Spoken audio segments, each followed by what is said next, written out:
Good evening, I'm Victoria Sheehan. Thanks for joining us tonight. We begin in California, where at least 2 are dead and dozens more are injured after a flight bound from South Korea crashed upon landing at San Francisco International Airport. Martha Shade has the latest details in tonight's top story. Asiana 214 Heavy, San Francisco Tower. Asiana 214 Heavy, emergency vehicles are responding. We have everyone on their way. What appears to be the control tower speaking with the pilot of Asiana Flight 214. Plumes of smoke billow out of the roof of the Boeing 777 after the plane landed on the tarmac at San Francisco International Airport. Elliot Stone was on board during the terrifying ordeal and recalls the harsh impact. And then just boom, the back end just hits and flies up in the air, and everybody's head goes up to the ceiling. One man saw the whole thing from his hotel window. It looked normal at first. It was taking the same angle that they always come in, like this, and then the wheels were down, and then I knew something. More witnesses say parts of the plane were breaking off at touchdown. The aircraft rocked and then began to spin. Passengers on board during the crash got off the plane using evacuation slides extending from one side of the aircraft. Fire crews were on site to manage the flames that charred holes through the top of the aircraft. Debris settled from the water's edge along San Francisco Bay up to where the plane eventually came to a stop. Investigators are searching for answers, but a national security official says there are no signs of terrorism. We will be looking at everything. Everything's on the table at this point. We have to gather the facts before we reach any conclusions. Multiple Bay Area hospitals are treating those who were injured during the crash landing. I'm Martha Shade reporting. 2 runways are now reopened at San Francisco International Airport, according to an airline spokesman in Seoul.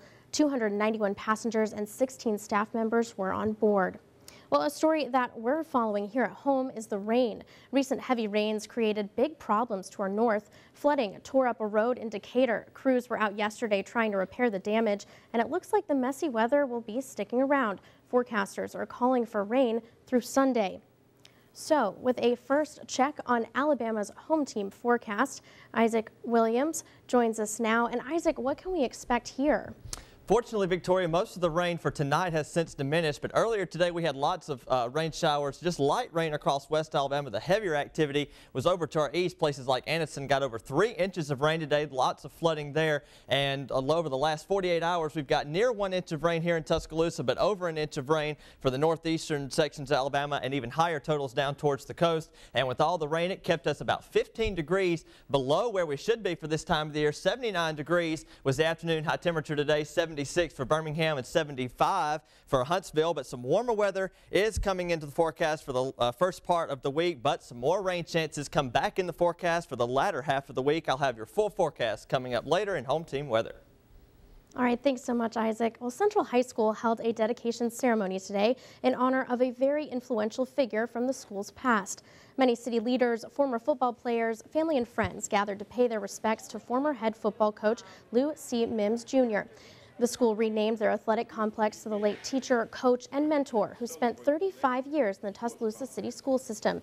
Speakers at the program say Mims was a father figure to many of his players and students. Reginald Oliver was one of those players, and he later became a part of the Marshall University football team. He says Coach Mims played a big role in his life. Mr. Mims, besides my mother, had the most influence on me of any person in my life. See, Mr. Mims saw something in me when I was real young in high school that I didn't see in myself. I believe that it shows that progress can happen. It also shows that as a community, we can come together and make things happen. So I might inspire you to do one thing, but yet in turn, you have to turn around and help someone else. Now, besides coaching football, Coach Mims had many accomplishments off the field as well. Mims was the first African-American to be certified to coach swimming in Tuscaloosa and the first male physical education teacher to be assigned to teach females. The family hopes that Coach Mims' values will continue to inspire future generations. Druid City High School reunion also took place today at the McDonald Hughes Community Center. It was a day of games, food, and memories. Classes from 1956 through 1979 gathered to catch up and see old friends. Although a high school reunion wasn't the only thing being celebrated, classmates were also recognizing former head football coach of Central High School, Lucy Mims Jr. The day ended with the infamous Soul Train. Oh, I tell you, it's kind of like coming back home. We left here, baby, in '56, and went to the Army for about 21 years and came back. And so you got a chance to get back and meet the old friends there, have a chance to talk to them, you know, and catch up on all the news. Well, classmates came from as far away as the Virgin Islands to celebrate with old friends and party like it was 1979. Well, how obedient is your furry friend? Tuscaloosa Canine Academy is reaching out to help the community in a new way. WVUA's Sarah Macaluso has the details. Does your dog have the tendency to walk you? Or is he constantly barking at the door? Good news is, every Saturday at Pet Supplies Plus on McFarland Boulevard, Tuscaloosa Canine will host obedience classes for dogs. Tuscaloosa Canine apprentice trainer Kelsey Walters says this benefits all pet owners. Dogs with basic obedience, you know, you can take them out in public, you know, they're good on a leash, you can take them out to the park, they don't go disturbing people, you can take them off leash, and you know, you can have a lot more fun with them, take them out to in public and stuff like that.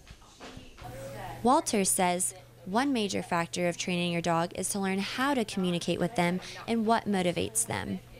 The more challenging part is talking with the owners and communicating with them and teaching them how to communicate with their dogs and how to understand how their dogs are also communicating with them. Local dog owner Brian Meyer says Tuscaloosa Canine helped when they thought all hope was lost. Everyone wants to take their dogs outside and everybody wants to walk them, but you see so many people, dogs are walking the owners, or they're barking at other animals, or ours did all of the above, and now they don't do any of that. In the words of Tuscaloosa Canine Camp, trained dogs have more fun. Reporting in Tuscaloosa, Sarah Macaluso, WVUA News. Well, you can learn more about Tuscaloosa Canine Camp services at www.tuscaloosacaninecamp.com. Well, taking a look around Alabama tonight, shots fired out into a crowd, leaving several injured. But first, the Department of Defense reports one of our soldiers has passed away. Birmingham native Private Errol Miller died in Afghanistan after his unit was attacked with a rocket-propelled grenade. It all happened Thursday in the Farah province. He was posthumously awarded the Bronze Star, Purple Heart, and Good Conduct Medal. Millard was a 2012 graduate of Carver High School in Birmingham and was on his first deployment. He was 18 years old. 4 people were left wounded after shots were fired into a large crowd. It happened earlier this morning in Florence. 22-year-old Chauncey LaRae Mitchell is charged with first-degree assault and 3 counts of second-degree assault. Police say it started with an argument at a Colbert County nightclub. Later, a large group of people gathered outside a community center, and that's when police say Mitchell drove up and fired out multiple times. 3 people were treated at a hospital and were released. 1 was admitted with non-life-threatening injuries. One Mobile County leader is now facing charges in Kentucky. Precinct 87 Constable Scott Bond is awaiting trial on a federal gun charge. Bond is accused of participating in a scheme for straw purchases of guns, also for falsifying federal documents when he owned his Lexington's firearm business and selling 40 guns to an accomplice. Bond pleaded not guilty and was allowed to return to Alabama. The trial, though, is set for October 7th.